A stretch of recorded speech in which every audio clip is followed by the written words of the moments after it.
Un avantage de AutoCAD qui nous va très très bien, c'est qu'il est capable d'importer des fichiers en PDF.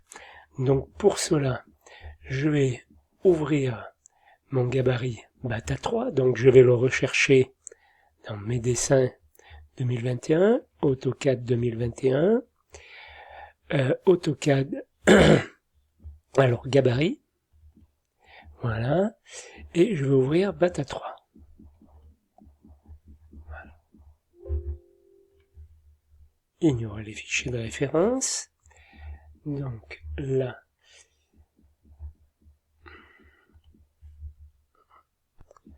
voilà. Donc à partir du gabarit, je n'ai plus besoin du cadre en A3 là. Je vais le supprimer et je vais aller dans l'onglet Insertion. Dans Insertion, j'ai PDF importé. Alors, lorsque je suis dans mon répertoire AutoCAD 2021, j'ai donc AutoCAD Pédago, et dans AutoCAD Pédago, j'ai vu en plan un rez-de-chaussée. Donc, pour vous montrer, je vais faire PDF importer, et là, je vais aller chercher, donc, dans AutoCAD Pédago, donc lui, il me l'a trouvé directement, j'étais dans AutoCAD 2021, AutoCAD Pédago, vu en plan du rez-de-chaussée, voilà, ça c'est le plan que je veux importer, et je vais faire ouvrir. Voilà. Et là, je vais faire, alors je le veux, je vérifie échelle 1, tout ce qu'il m'indique là, et je fais OK. Voilà. À partir du moment où il fait OK, donc ici en bas là, hop, on a donc un curseur qui nous indique ce qu'il est en train de faire. Donc ça y est, là, mon plan est importé. Là, à partir de là, je vais vérifier que je suis bien à l'échelle. Hein, voilà. Donc, par exemple, j'ai une cote ici de 3,56 m. Donc, je reviens à début, je reviens à mesurer distance, et je vais vérifier, d'ailleurs, je peux le vérifier d'ici jusque ici, que j'ai bien 3,56 et j'ai 2,79. Alors, je vérifie quand même. Autrement, donc, d'ici à ici, j'ai 2,79, hein, je les vois ici, 2,79. Donc, je vais tout simplement regarder avec ma machine à calculer.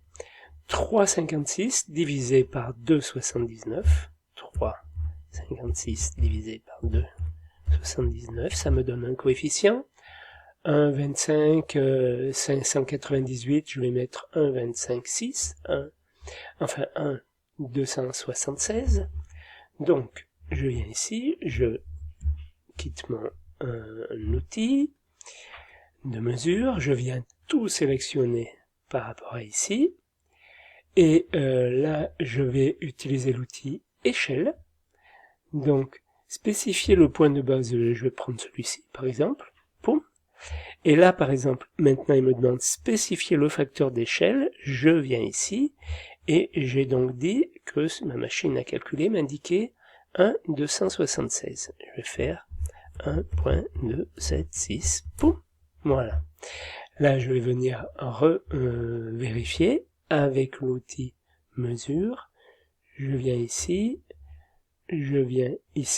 et j'ai 3,58 pour 3,56. Alors il me resterait à l'affiner, ou bien je reviens en arrière, hein, je reviens, voilà, en arrière, et je mettrai un coefficient beaucoup plus proche de ce que j'ai trouvé, c'est-à-dire là, je vais vous le faire en direct.